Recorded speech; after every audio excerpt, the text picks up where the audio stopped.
तर ही दृश्य सध्या आपण सोमनाथ मंदिर परिसरातून पाहतोय। सोमनाथ मंदिराच्या पुनर्बांधणीला 75 वर्ष पूर्ण झालेली आहेत आणि याच निमित्ताने आज विशेष कार्यक्रमाचं आयोजन करण्यात आलेलं आहे।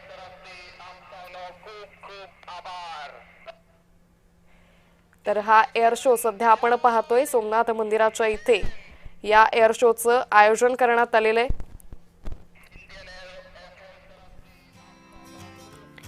तर सोमनाथ मंदिर परिसरात हा एअर शो सध्या दिसून येतोय। अगदी काही वेळापूर्वी पंतप्रधान नरेंद्र मोदी यांच्या हस्ते सोमनाथ मंदिरात विधिवत पूजा करण्यात आली आणि त्यानंतर आता या एअर शो सुरू झाल्याचं पाहायला मिळतंय। सोमनाथ मंदिराच्या पुनर्बांधणीला 75 वर्ष पूर्ण झाली आहे।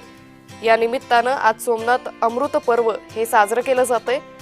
पंतप्रधान नरेंद्र मोदी हे सोमनाथ मंदिराच्या इथे आले। यावेळी भव्य रोड शोचं आयोजन करण्यात आलं होतं। त्यानंतर त्यांच्या हस्ते मंदिरामध्ये विधिवत पूजाही करण्यात आली, अभिषेक करण्यात आला आणि आता सूर्यकिरण टीमचा हा नेत्रदीपक असा हवाई शो आणि हेलिकॉप्टरमधून मंदिरावर पुष्पवृष्टी ही केली जाणार आहे। तर आध्यात्मिक विधीनंतर पंतप्रधान नरेंद्र मोदी हे संबोधित करतील। ते नेमकं काय संबोधन करतात हेही पाहणं तितकंच महत्त्वाचं ठरणार आहे। तर सोमनाथ मंदिराच्या पुनर्बांधणीला 75 वर्ष पूर्ण झाल्याच्या निमित्तानं या कार्यक्रमाचं आयोजन करण्यात आलेलं आहे। तर ही या एअर शोची दृश्य सध्या आपण सोमनाथ इथून पाहतोय। सोमनाथ मंदिर परिसरात हा एअर शो सध्या सुरू झालेला आहे। तर अगदी काही वेळातच हेलिकॉप्टरच्या माध्यमातून या सोमनाथ मंदिरावर पुष्पवृष्टीही केली जाईल।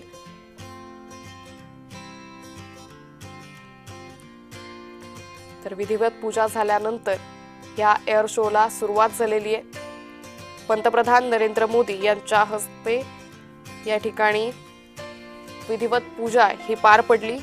गुजरातमधील सोमनाथ मंदिराच्या पुनर्बांधणीला 75 वर्ष पूर्ण झाली आहे।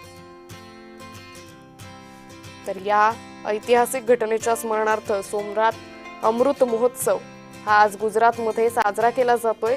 या निमित्तानं विविध कार्यक्रमांचं आयोजन करण्यात आलेलं आहे। पंतप्रधान मोदी हे ज्यावेळी सोमनाथमध्ये पोहोचले त्यावेळी त्यांचा रोड शो हा आयोजित करण्यात आला होता। त्यानंतर सोमनाथ मंदिरात जिथे मंदिराच्या कळसाचा पहिला अभिषेक सोहळा हा पार पडला, त्यानंतर आता पंतप्रधान नरेंद्र मोदी हे सध्या या मंदिराच्या आतील कामाचा आढावा घेत असल्याचं पाहायला मिळतंय।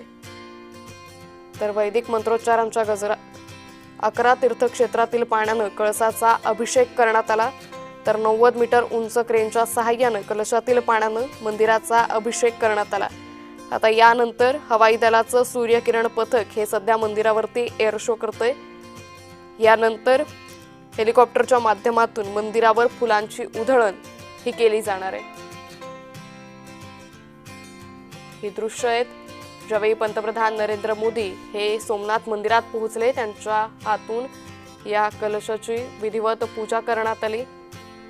त्यानंतर सध्या या मंदिर परिसरात पंतप्रधान नरेंद्र मोदी या सगळ्या कामाचा आढावा घेत असल्याचं पाहायला मिळतंय। गुजरातमधल्या सोमनाथ मंदिरात आज विविध कार्यक्रमांचं आयोजन हे करण्यात आलेलं आहे। याच निमित्तानं पंतप्रधान नरेंद्र मोदी यांच्या हस्ते मंदिराच्या कळसाचा अभिषेक हा करण्यात आलाय। तर 11 मे 1951 मध्ये नव्यानं बांधलेल्या सोमनाथ मंदिराचा अभिषेक झाला होता आणि त्याला आज 75 वर्ष पूर्ण झाली आहेत। याच निमित्तानं आज मंदिर परिसरात विविध कार्यक्रमांचं आयोजन करण्यात आलेलं आहे। या पार्श्वभूमीवर पंतप्रधान नरेंद्र मोदी यांची या कार्यक्रमासाठी विशेष उपस्थिती आहे।